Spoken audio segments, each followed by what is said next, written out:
Goodman Sarbananda Sonowal ক'ত তেখেত এতিয়া? সৰ্বানন্দ সোণোৱালক কোনোবাই দেখিছে নেকি? এই বিপদৰ সময়ত কিমান দুৰ্যোগ গ'ল। এই দুৰ্যোগত জাতীয় নায়ক সৰ্বানন্দ সোণোৱালৰ মাত কৰবাত কোনোবাই শুনিলেনে? কিয় তেখেতে সকলো সময়তে ভাল মানুহ হৈ থাকিব খোজে? কিয় অসমৰ মৌলিক বিষয়সমূহত তেখেতে মাত নামাতে? কাৰণ তেখেততো ছাত্ৰ সন্থাৰ সভাপতি আছিল, তেখেতকতো ৰাইজে জাতীয় নায়ক উপাধি দিছিল। গতিকে জাতীয় নায়ক হৈ জাতিৰ দুৰ্যোগৰ সময়ত তেখেতৰ মাত এটা কিয় নাই? শেহতীয়াভাৱে কাজিৰঙাক লৈ যিটো বিতৰ্ক বা শিৱসাগৰৰ গোটেই চিণ্ডিকেট কেন্দ্ৰিক যিবোৰ বিতৰ্ক, এই সম্পৰ্কে ক'তো এটা মাত নাই সৰ্বানন্দ সোণোৱালৰ। কিয়? এই যে শিৱসাগৰ মাৰ্ঘেৰিটা তিনিচুকীয়াত বৃহৎ বৃহৎ চিণ্ডিকেটবোৰ চলি আছিল বা এতিয়াও আছে, এই কথাবোৰ সোণোৱাল ডাঙৰীয়াই নাজানে নেকি? তেখেতেতো ডিব্ৰুগড়ক প্ৰতিনিধিত্ব কৰিছিল। গতিকে তাৰ পিছত সেই বৃহত্তৰ অঞ্চলটোত হৈ থকা এই ধৰণৰ চিণ্ডিকেটৰ কথাটো তেওঁ নজনাৰ কাৰণ থাকিবই নোৱাৰে।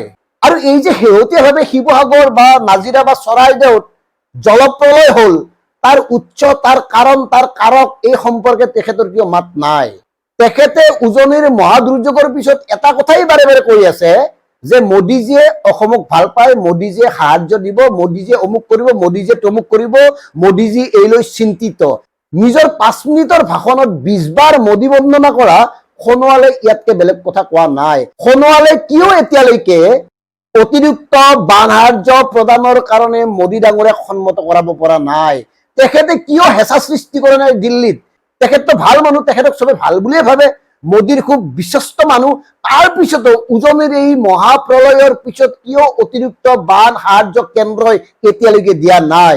সেইকাৰণে কৈছো, এইখিনি সময়ত যদি নামাতে, কেতিয়া মাতিব ভাল মানুহ সৰ্বানন্দ সোণোৱাল ডাঙৰীয়াই? আৰু মন কৰিব, অসমত যেতিয়া সাংঘাতিক দুৰ্যোগ হয়, কিবা সাংঘাতিক কিবা ঘটনা ঘটে, তেতিয়া এখেতে মনে মনে থাকে, একো নামাতে। কা আন্দোলনৰ সময়তো তেখেতে মৌন হৈ আছিল।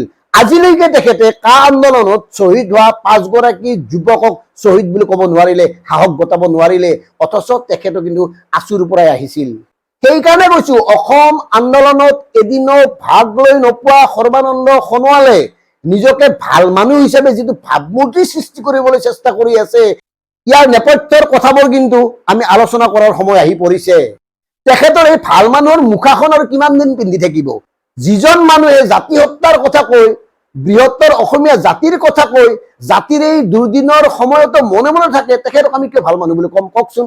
এতিয়া চাওক, যিখিনি সময়ত কাজিৰঙাৰ এই সেনচিটিভ জন্তু সংকুচিত কৰাৰ চিন্তা চৰ্চা চলিছে, সেইখিনি সময়ত অন্ততঃ তেখেতে মাত এষাৰ দিব লাগিছিল। ভাল নে বেয়া, এই যি সিদ্ধান্ত ল'বলৈ গৈ আছে, এই সিদ্ধান্তটো কাজিৰঙা বা অসমবাসীৰ কাৰণে ভাল নে বেয়া, জাতীয় নায়ক সৰ্বানন্দ সোণোৱালে এবাৰ কোৱা উচিত নাছিল নে?